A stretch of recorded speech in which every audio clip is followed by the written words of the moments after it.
What's good, y'all? Welcome to an episode of Buzz Boys. I'm your host Terry.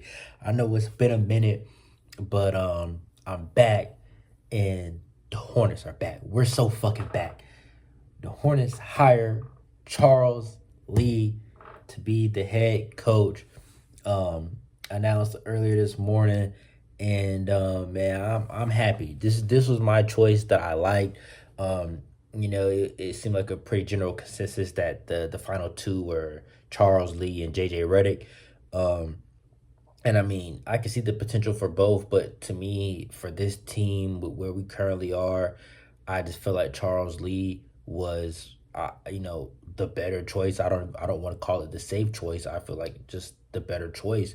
I mean, they're both gonna be first time head coaches, but I mean, this is somebody with 10 years of experience being an assistant coach and on top franchises.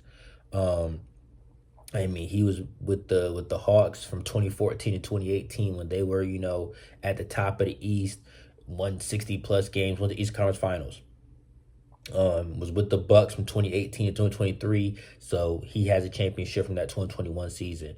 And then spent this year with the Celtics, who the results are TBD. We don't know yet, but I mean, won 60 games. So all the teams in the Eastern Conference that have won 60 plus games in the past decade, he's been a part of it.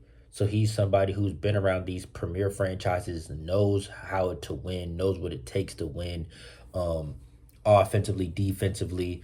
Um, I love the hire. He's still 38 years old, or maybe 39, but he's young. Um, and I think the relationship he's going to be able to build with the players is going to be good. He does have a relationship with Jeff Peterson from their days um, in Atlanta, I believe. I think they were in Atlanta as well.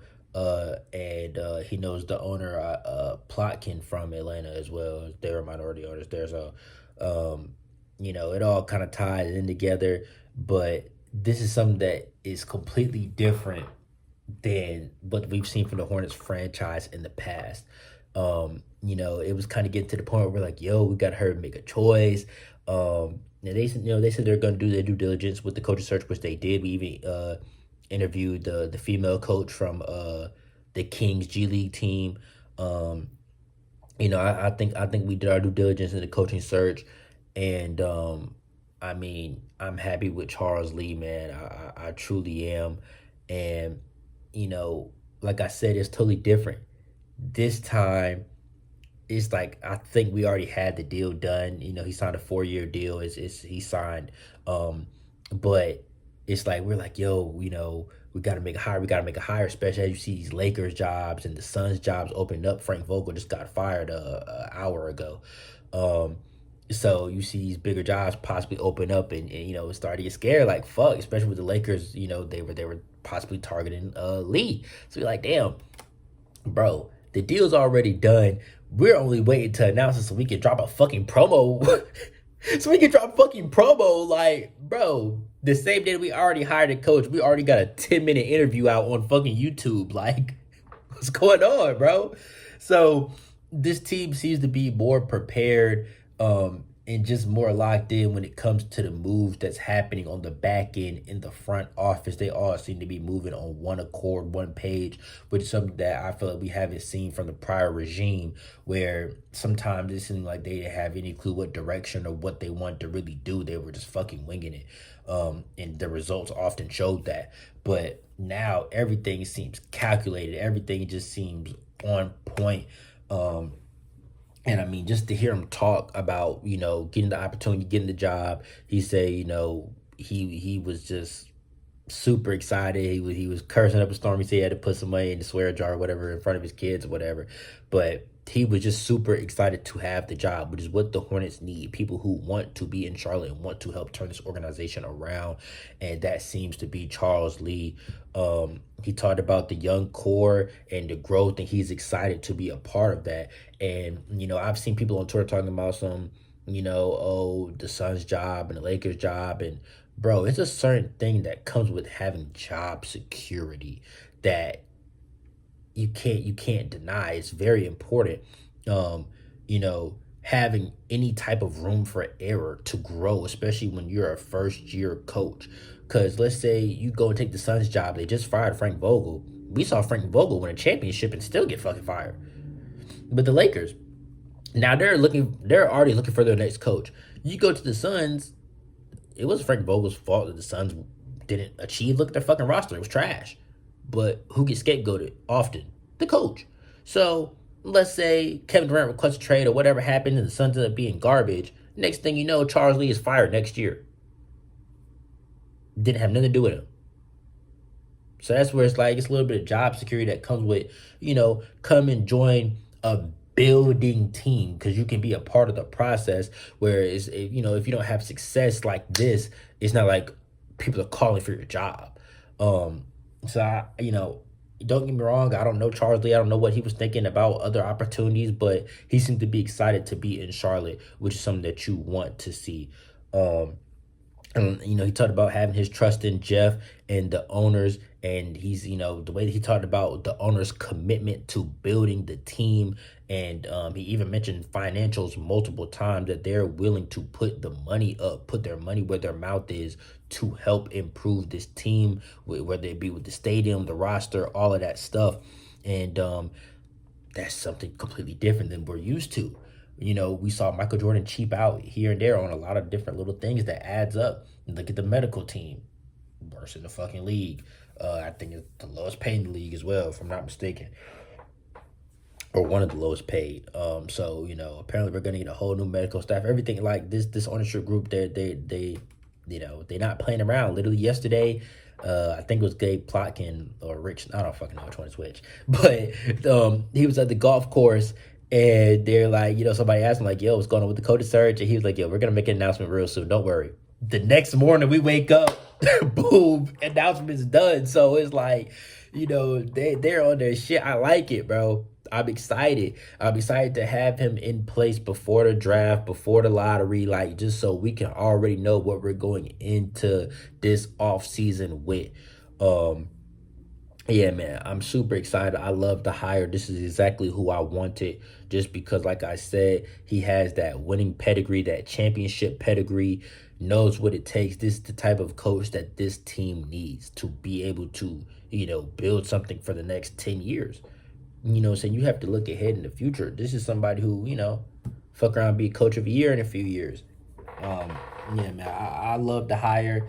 Y'all comment down below how y'all feel. Did y'all, y'all want JJ? And I wouldn't mind JJ as an assistant coach. I see people, a report that we're possibly linked to Darvin Ham because, him and Darvin Ham were on the same staff together on the Bucks or whatever for the longest time. Personally, I'm disgusted with Darvin Ham with his theatrics with the Lakers. I've seen too much. I don't know, man. I don't know. I think I'm good on Darvin Ham's involvement with my team at all. I think I'm good on that. Personally, I mean, he has some experience and stuff, but I just see too many foolish videos for him just standing with his hands in his pockets. Him getting on the clipboard, there's nothing on there. Like, if you know what I'm talking about, you know what I'm talking about, bro. Like, I think I'm good on Darvin Ham, but it's gonna be interesting to see, who does he bring in for his assistant coaches? And that's something where that comes down to financials as well, because that's the reason that we lost Kenny Atkinson is because the ownership group was not willing to let him pick his own assistant coaches. Who wants to be a head coach and you can't pick, your assistants? You can't pick nobody else to work with you. I mean, that doesn't seem like a head coach. You're not even in charge of who works for you. Like, I don't know, man. But yeah, I think the tide is changing in this organization completely. I'm excited to see who we end up picking in this draft, man. And I'm definitely going to be creating a lot of draft content coming up. I'm going to do some breakdowns about who I want. Personally, I'll go ahead and tell y'all now. I like Stephon Castle. I've been watching a lot of his film. I love it. I love his defensive ability. And then on top of that, he's a freshman and a champion. Can't ignore that. I love Cody Williams too. He's somebody whose stock seems to be falling right now. I've seen him, rising and falling. This whole draft is just, the whole lottery is damn near interchangeable. So I'm excited for that. I'm excited to see what pick we get. I know the lottery is coming up in a few days. Let me actually look that up and see. It might be the 11th, I think. It's Sunday, May 12th. So in a few days, we're going to be figuring out, where the Hornets are going to be picking, which is going to be major um, going forward. It's going to be big to see what pick we get and what we do with it. Uh, the Hornets, the future is brighter than it's ever been for this team, frankly. Uh, you know, Having assets is something that we haven't had in a minute. Having stability, have a good young up and coming coach.